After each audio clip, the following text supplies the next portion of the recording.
வணக்கம், இது ராஜபிரியன் ரிவ்யூ.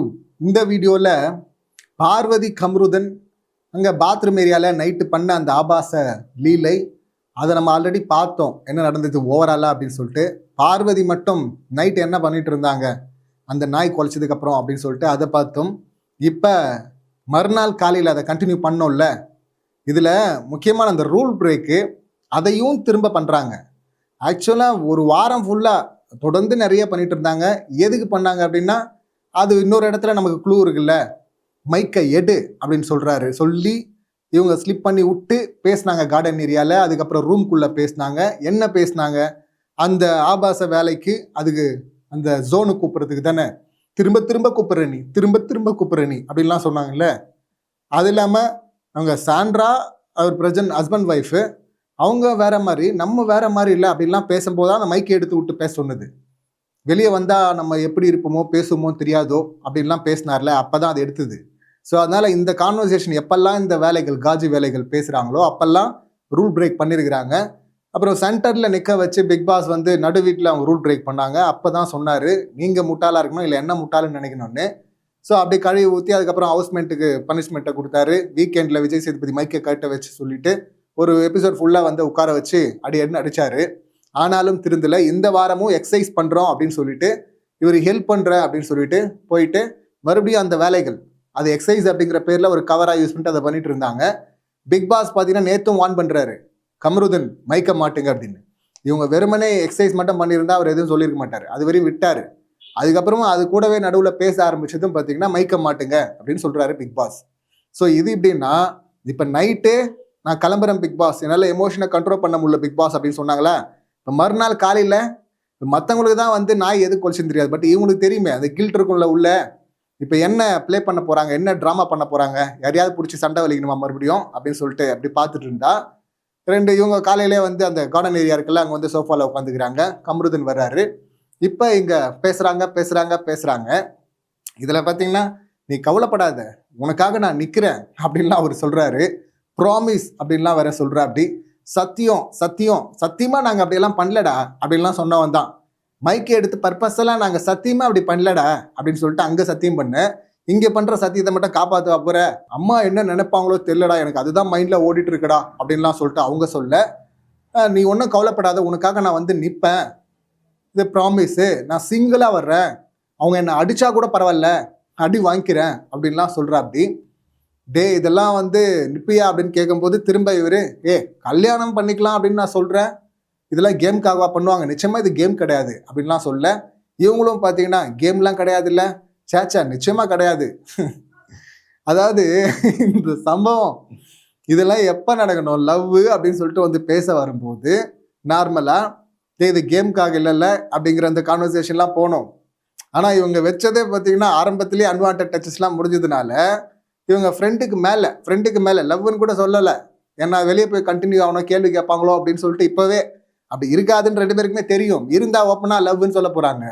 அது லவ் கூட கிடையாது, காஜி. அதுக்கு இவங்க வச்சுக்கிட்ட பேர் ஃப்ரெண்டுக்கு மேலே அப்படின்றது. ஸோ அப்படி சொல்லிட்டு இருந்தவங்க இப்போ தான் கல்யாண ரேஞ்சுக்கு வராங்கன்னா இதுலேருந்து ஒன்று புரியணும்.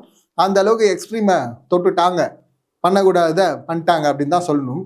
ஸோ இதில் நான் வந்து கல்யாணம் பண்ணிக்கலாம், வெளியே போய் இதெல்லாம் வச்சுக்கலாம், இங்கே இந்த 30 நாள் வந்து கேமை ஃபோக்கஸ் பண்ணுவோம் அப்படின்லாம் இவர் சொல்கிற. அப்படி கேமை ஃபோக்கஸ் பண்ணுவோமா? இப்போ இந்த கான்வர்சேஷனில் நைட்டு ஒரு தப்பு பண்ணீங்க, அதுக்கு மாற்றி அதில் அவர் சொல்கிறது வந்து பார்த்திங்கன்னா, வெளியே இருக்கிறவங்கலாம், இதில் வெளியே இருக்கிறவங்க வேற இருக்கிறான், வெளியே இருக்கிறவங்கலாம் வந்து கமெண்ட் பண்ணுவாங்க, அவங்களெல்லாம் உள்ளே இருக்க முடியுமா?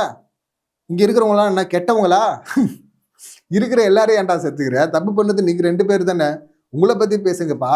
இதில் எல்லாரும் அடி வாங்குற மேட்டர் எல்லாரும் சேர்த்துக்கிறதுனால அந்த மாதிரி சேர்த்துக்கிறார் இவர். இங்கே இருக்கிறவங்களாம் கெட்டவங்களா? இங்கே வந்து ஏதோ ஒரு திறமை இருக்குது, இங்கே வந்து வேறு ஃபேஸை காட்டணும் அப்படின்னு நினைக்கிறோம், அதனால தானே வர்றோம். திறமையா? உன் திறமை ஃபுல்லாக இதில் தானே இருக்குது, உன் ஃபோக்கஸ் ஃபுல்லாக இதில் தானே இருக்குது, கேம் ஃபோக்கஸ் எங்கே இருக்குது? இதை ஆரம்பத்தில் அரோராக்காக தான் நான் பிக் பாஸ் வீட்டு அந்த டீலக்ஸ்லேருந்து பிக் பாஸ் வீட்டுக்குள்ளே வந்தேன் அப்படின்னு சொன்னவர் இவர். கடைசியில் அரோரா பார்த்தீங்கன்னா துஷார் பக்கம் போனதும் இவர் யூட்டன் போட்டு பார்வதி பக்கம் போனார்.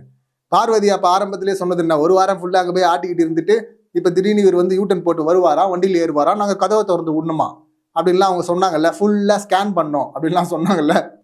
இப்படிதான் ஆரம்பிச்சது.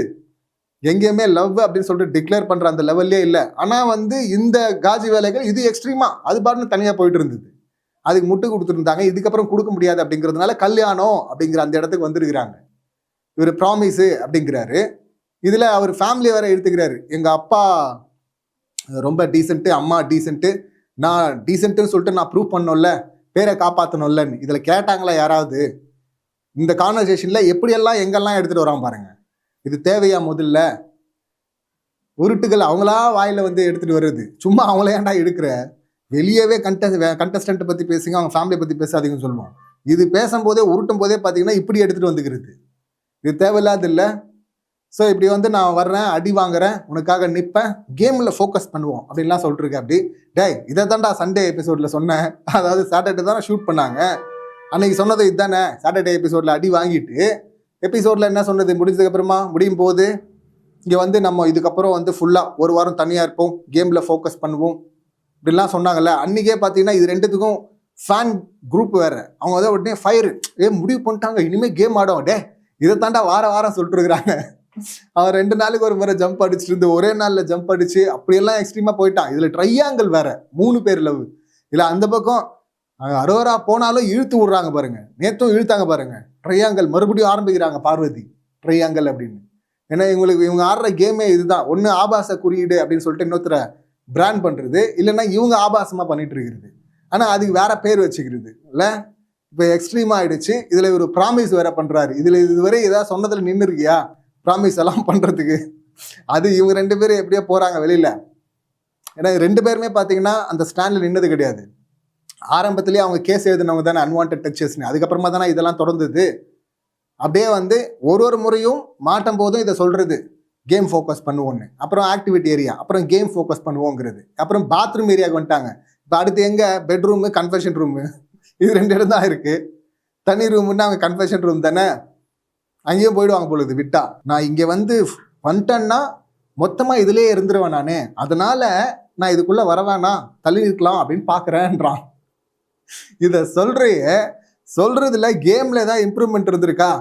கேமில் இம்ப்ரூவ்மெண்ட்டே கிடையாது. ஆனால் எதில் இம்ப்ரூவ்மெண்ட் இருக்கு? இந்த காஜி வேலைகள், ஆபாச வேலைகள், அதில் இம்ப்ரூவ்மெண்ட் இருக்கு. அதுதான் ஆக்டிவிட்டி ஏரியா. அந்த ஏரியாவில் பண்ண ஆக்டிவிட்டியிலிருந்து இப்போ பாத்ரூம் ஏரியாவில் போயிட்டு ஆக்டிவிட்டி பண்ணிட்டு இருக்காங்க பாத்ரூம்குள்ள. மறுபடியும் நைட் ஆனால் இது மாறிடும். இதுவரை கம்ருதன் மட்டும்தான் பார்த்தீங்கன்னா பகலில் அரோரா, நைட்டு பார்வதி அப்படின்னு சொல்லிட்டு ஜம்ப் அடிச்சுட்டு இருந்தாரு. இப்போ 2 பேருமே இந்த ஜம்ப் அடிக்க போகிறாங்க. காலையில் ஏஞ்சிட்டு திரும்ப நாளைக்கு வந்து நடக்கும் பாருங்க, ரிப்பீட்டா. ஸோ ரொம்ப ஒஸ்ட்டாக போயிட்டு இருக்கு. பார்வதி நம்ம ஆரம்பத்தில் சொல்லிட்டு இருந்தோம், எப்படி இவங்க இப்படி மோசமாக ஆடிட்டே வராங்க அப்படின்னு. ஒரு நாள் அவங்களே சூனியம் வச்சுப்பாங்க அப்படின்னு சொல்லியிருந்தோமா. இப்போ அந்த கட்டத்துக்கு வந்திருக்கிறாங்க பார்வதி. இது அவங்களுக்காக வச்சுக்கிற சூனியம் அப்படின்னு தான் சொல்லணும். அது என்ன பார்வதிக்கு மட்டும் சொல்றீங்கன்னா, இல்லை தனித்தனியாலாம் பார்க்க தேவையில்லை.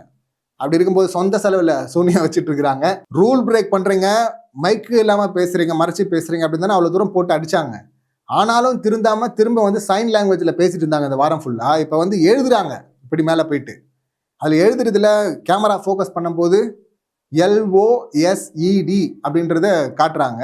அதுக்கு முன்னாடி என்ன போட்டாங்கன்னு தெரியல, சின்னு ஆரம்பிச்சாங்களா, கேமரா திருப்புறதுக்குள்ள அந்த ஒரு லெட்டர் எழுதிருப்பாங்க போகுது. அப்படி பார்த்தா க்ளோஸ்டு. என்ன க்ளோஸ்டு? கேஸு க்ளோஸ்டா? என்ன கேஸு? இப்படி ஒரு பர்ஃபார்மன்ஸை போட்டோம், அதனால இந்த கேஸ் க்ளோஸ் ஆயிடுச்சு, நீ கல்யாணம் பண்ணிக்கிறேன்னு சொல்லிட்டேன், நானும் கல்யாணம் பேசலாம் அப்படின்னு சொல்லிட்டோம், அதனால க்ளோஸு அப்படின்னு சொல்ல வராங்களா, இல்லை க்ளோஸ் பண்ணுன்றாங்களா தெரியல. ஆனாலும் அதுவும் ஒரு ரூல் பிரேக் தானே. ஸோ இவங்க திருந்தவே இல்லை, திரும்ப அதையே தான் பண்ணிக்கிட்டு இருக்கிறாங்க. இப்போ இந்த பாத்ரூம் உள்ள பண்ண அந்த ஆக்டிவிட்டியும் திரும்ப பண்ண போகிறாங்க. பெருசாக கேஸ் வாங்கிட்டு தான் வெளியே போகிறாங்க அப்படின்னு தான் நான் பார்க்குறேன். இந்த சம்பவங்களை நீங்கள் எப்படி பார்க்குறீங்க? உங்கள் கருத்துக்கள் என்ன அப்படிங்கிறது கமெண்ட் பண்ணுங்கள். மீண்டும் அடுத்த வீடியோவில் சந்திக்கலாம். நன்றி, வணக்கம்.